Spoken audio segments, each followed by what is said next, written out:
Hi, I'm Bugsy and I'm an addict. I'm going to be reading just for today, March 15th, 2024, Feeling a Part of, page 77, basic text, page 98. The get-togethers after our meetings are good opportunities to share things we didn't get to discuss during the meeting. Active addiction set us apart from society, isolating us. Fear was at the core of that alienation. We believed that if we let others get to know us, they would only find out how terribly flawed we were. Rejection would be only a short step away. When we came to our first NA meeting, we are usually impressed by the familiarity and friendliness we see other recovering addicts share. We, too, can quickly become a part of this fellowship if we allow ourselves to. One way to start is by tagging along to the local coffee shop after the meeting. At these gatherings, we can let down the walls that separate us from others and discover things about ourselves and other NA members. One-on-one, we can sometimes disclose things that we may be reluctant to share at the group level. We learn to make small talk to many of these late-night gatherings and forge deep, strong friendships as well.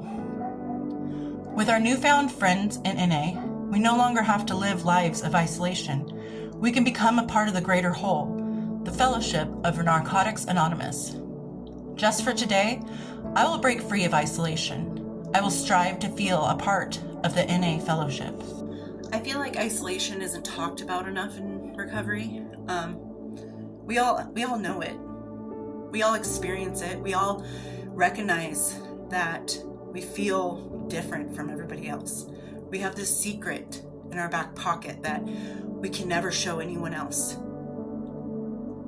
And I think that what we need to learn to do is to accept our past and embrace the struggle that we had to go through for so long. We struggled, whether we recognized we were or not. We were struggling. We were going through hell, and we did it by ourselves. No matter how many people surround us, no matter how many people shared in our drug usage, we were always alone, in our own minds, trapped with the debate of, should I quit?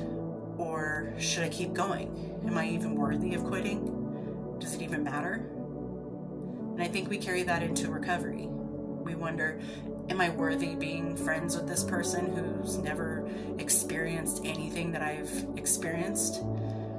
Is this person going to completely reject me the moment they find out that I don't have my kids because I was an addict, or that I was evicted because I couldn't get my shit together, or I don't have a car because I sold it for drugs, or whatever your story is? I think that it's very important to hold your story close to you and not feel regret and shame in a way that will be detrimental to your future. But I also feel like you should embrace the fact that you fought so hard to get out of addiction, which a lot of people don't.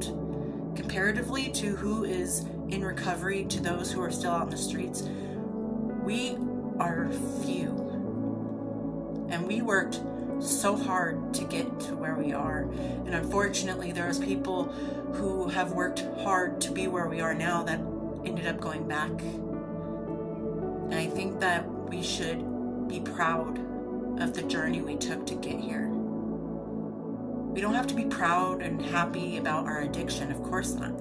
But be proud that you were able to get out of that hell. And you came out more or less unscathed. Enough for you to keep going, to keep staying clean and sober. And I know it can be so isolating because you want to tell stories or talk about things, and when you do, people don't understand. They're just kind of like, well, duh, you should have not done that. In my case, it's you chose drugs over your kids, when it's really not that simple. Addiction is not that simple. Well, you should just quit. I was told that a lot during my case, where it's like, well, just stop doing it. Oh, well, dang, why didn't I think of that? So it's very isolating when people who don't understand have something to say about it, and they have their opinions and their suggestions and their advice, when most of their advice doesn't make sense to the addict, because to me, well, just quit. Just stop doing it.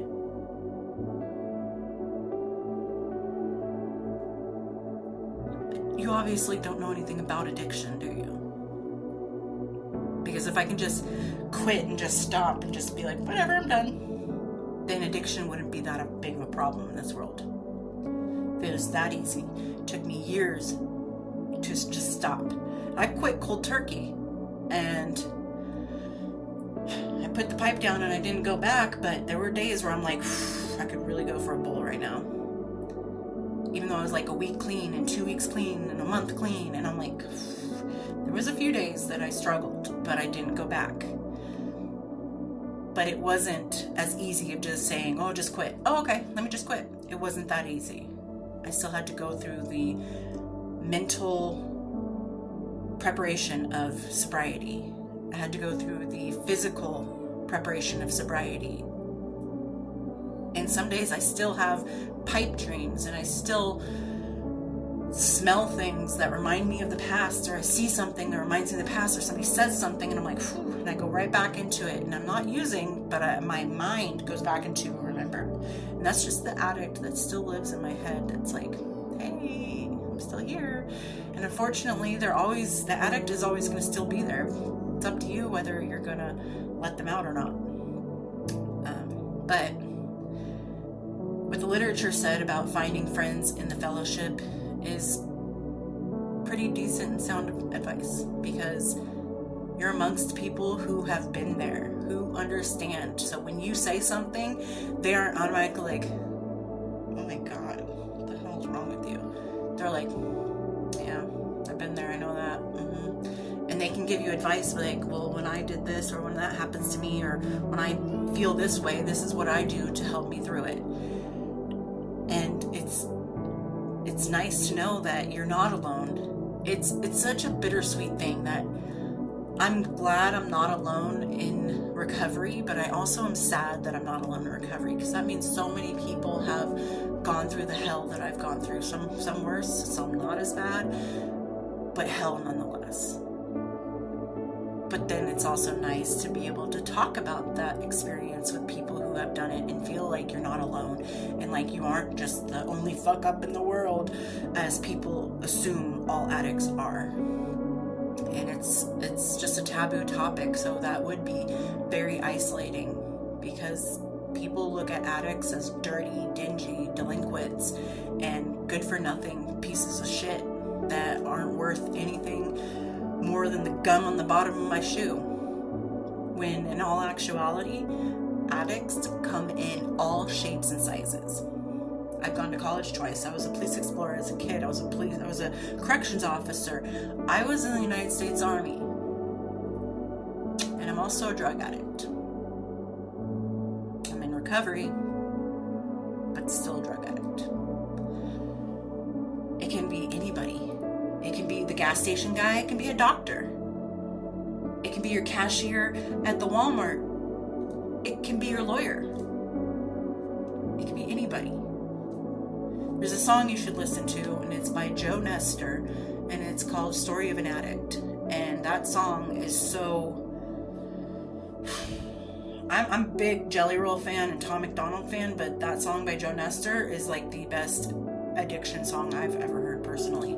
I'm sure there's plenty out there that are really good, but this one goes from why I can't quit. I'm sorry that your love wasn't enough for me to stop. And then it goes into like, okay, I really have a problem. Then it goes into, okay, I need to get help. And then it goes into, okay, now that I'm better, I have no friends to share this celebration with because they're all dead. And then the chorus is saying like, it can be your friend, it can be your family, it can be the rest of them. It can be that stranger on the street that you see is just a bum.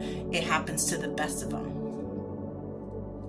And I don't think that society is ready to admit that. So, but don't isolate yourself. Don't beat yourself up. Don't hold yourself hostage in the guilt and the regret. Today is a new day. Make something great out of it. Make a new friend. And I hope you're doing well out there, and I'll talk to you later. Bye.